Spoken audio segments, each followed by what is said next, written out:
Now we are live. Clayton, how are you? How's going on? I'm very well, thank you. I'm a bit tired. How are you? Fine, thank you. I was watching the games, 2 5-setters back to back. Oh my days, who would have predicted that? Certainly not me, that's for sure. Canada against China. Absolutely my favorite game so far of the VNL. And I think I said right at the end that you could get the fireworks out and start celebrating early because Canada Day is today and it's here in Rimini. Yeah, I was texting with Shannon Windsor 2 minutes ago. I told her, hey, congratulations for the victory, the win.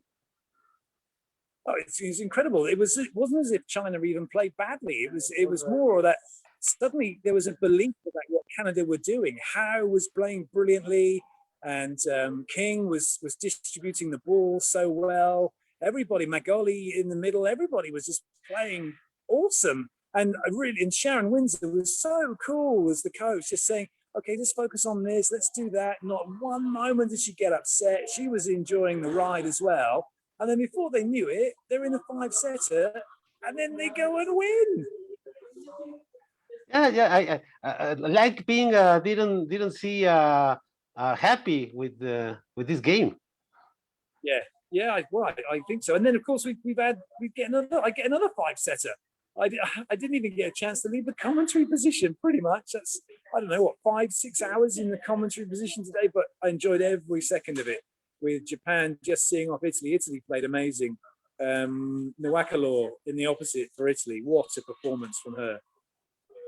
Perfect. Are you still in the venue, right, in the Expo Center? Can you show us something? Well, this is the comms center. This is kind of where we prepare. I mean, it's just a festival hall. It's nothing special about it. We've got like a mini IBC, so you can just see behind there a few screens and things, so we can monitor what's going on and keep it alive on the feed. But in terms of the place itself, very quickly, we've got the comms area, which is kind of here. You can see that. A few empty desks, and then there's a little food hall. So all the crew at the moment who've just done that last game with me, they're all having their din-dins, which is over there. Yeah. And then I can just very quickly walk you through, and you can. So it's only a short walk for me to get from where I prepare all my commentaries, and then go to the first hall, which is court 1, and that it might get a bit dark. But I'll quickly show you that because why not? So it's here to come through here, and then that's the court I've just been commentating on. So all the lights are off now. The show's over for today here on this court, but it's a cracking venue. And then literally, the one thing that you guys don't get to see when we're watching is the players' screen is up there. So that's what they look to when they're looking for the challenges and looking at what's going on. My commentary position is just here. Great, amazing view. It's pretty good. We were a bit worried when Russia walk out and you think, oh, they're all going to be sat there on the benches and we can't see the court. But no, it's been really good. And then just the other side of, so if there's a commentary position coming back, and then literally just here are the training courts where the guys can train. Right. They warm up. So quick warm up just before they go out onto court. And then there's another one just through the gap over there at the back. There's another training court there. So both teams can warm up on their own courts before coming out for the hitting warm up. So that's court 1. Court 2 is miles away. It's a bit of a trek the other side, but similar setup to this. Another couple of courts over there for the players to warm up on, and then the match court that they'll play on. There are 4 practice courts, right? Yeah, and yes, there are. Yeah, well, more than anything, they're kind of warm-up courts here, and then there is another facility where they can train when they're on the days off. So the 3 days on, 3 days off, they get to the teams can train as well if they want to. Currently going on in Brazil, isn't it? At the moment, over on court 2. Yes, it's all happening here.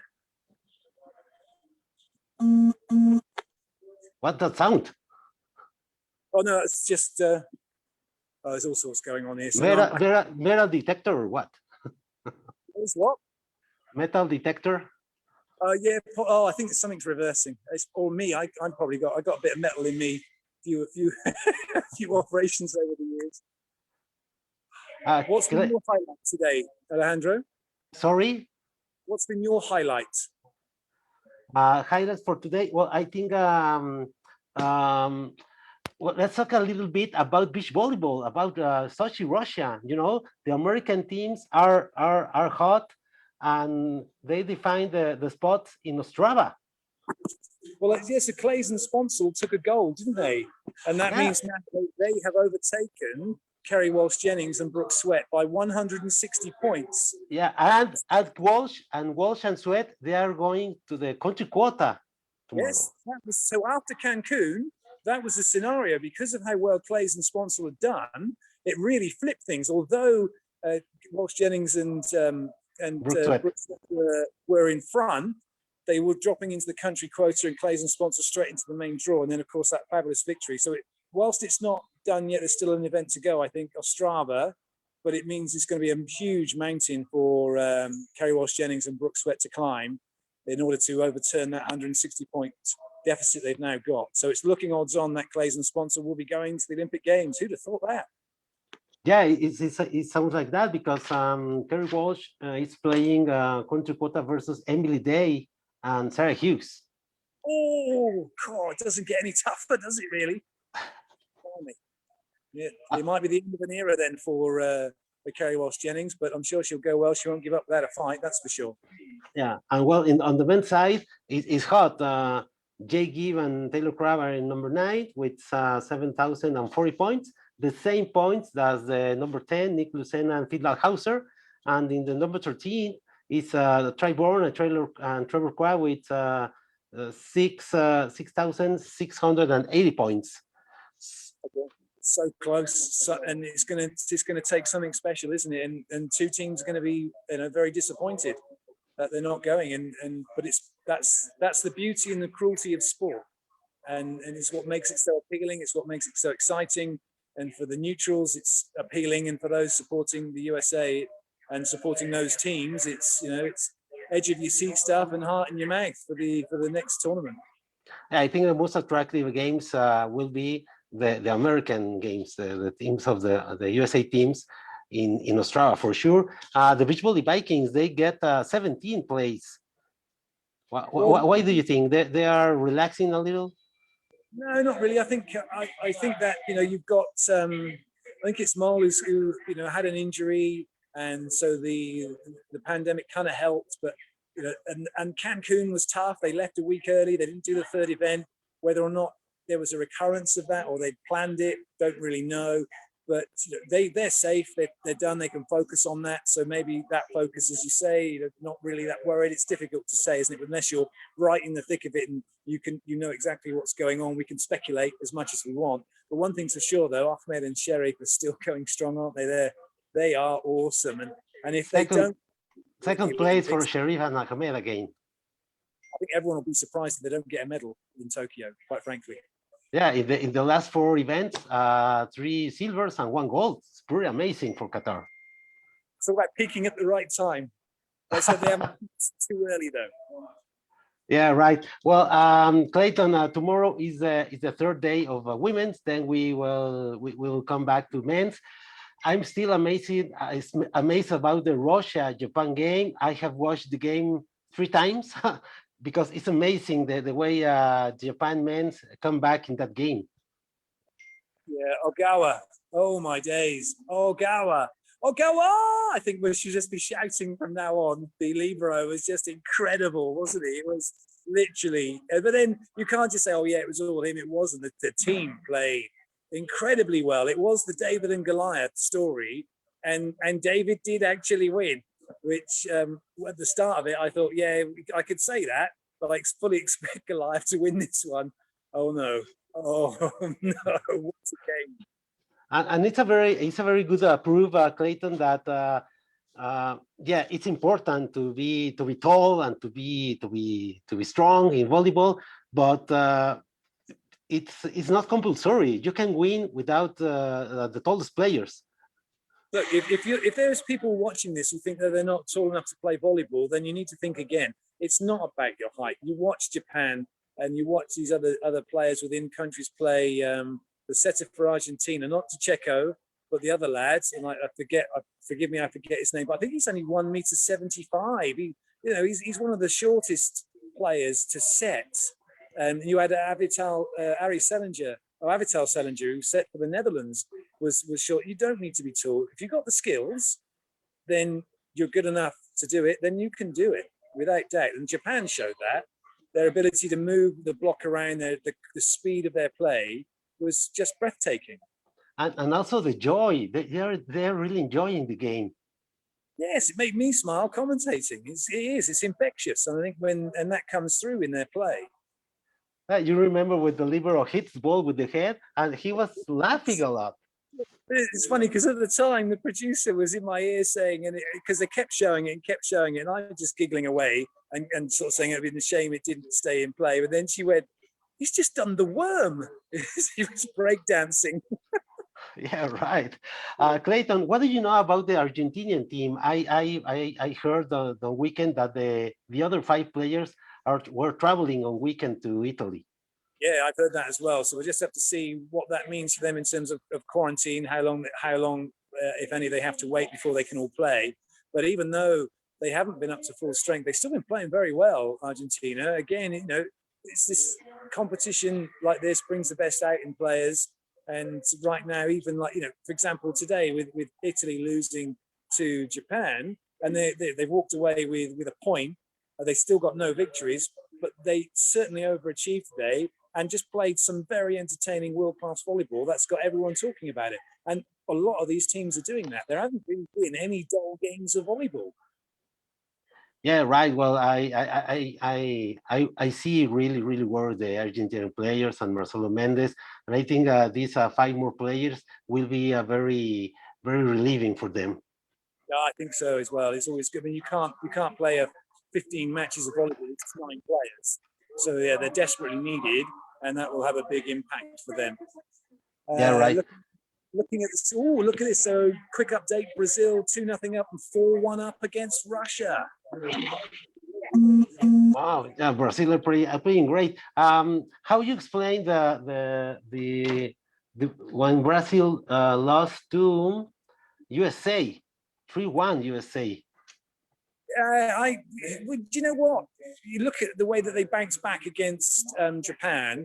They brought in Carol and Anna Carolina, and they switched their middles out. So I think Zero is still trying to find the 6 that he knows can get the job done. And obviously he realized against the USA that perhaps he didn't have that speed he wanted in the middle or that movement to get outside.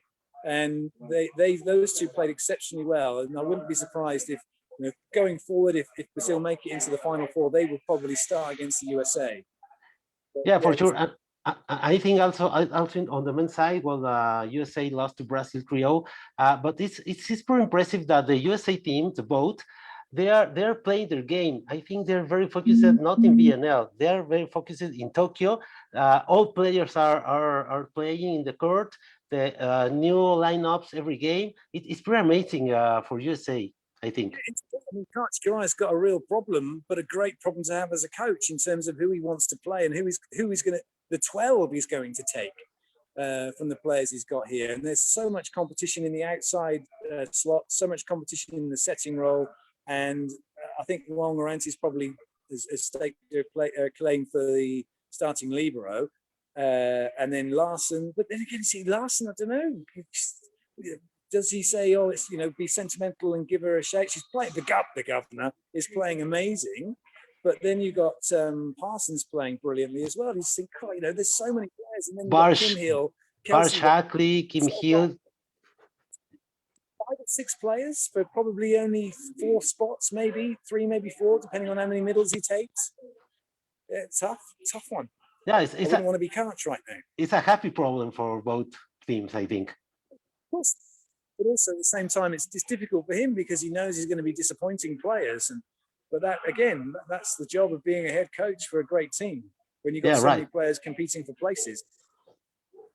Clayton, in what games are Sure. you working tomorrow? Which games are the do we have to see tomorrow? I'd like to definitely know that, but I don't, because I'm still in thinking about the game. So I can tell you tomorrow on Wednesday. Ooh, I've got first time for me. I've got Turkey, so China, Turkey, and then Netherlands, Serbia. So two teams I haven't seen yet: Turkey and Serbia. And I'm interested to see how Turkey are going to play with Kara Kurt. She's a real character, and sort of talking about her and her growth and how she's really doing so well. But the question mark is she becoming too big of a character too early in her development? And does she need a few players around her just to say, hey, you know, let's bring you a little bit down to earth. You've got a long career ahead of you. You don't need to be getting so frustrated with yourself when things don't go well. You just, you know, things don't always go the way you want them to. When you play well, it's brilliant, but you know, you can't be having that roller coaster of high emotions when you win a point, and then equally bad emotions when you lose a point. But again, well, Turkey is in the first place of the ranking of the standings, and Netherlands in third place. It's going to be great. I can't wait. And again, I haven't seen Serbia, so looking forward to seeing them play. But I seem to get. I'm apparently,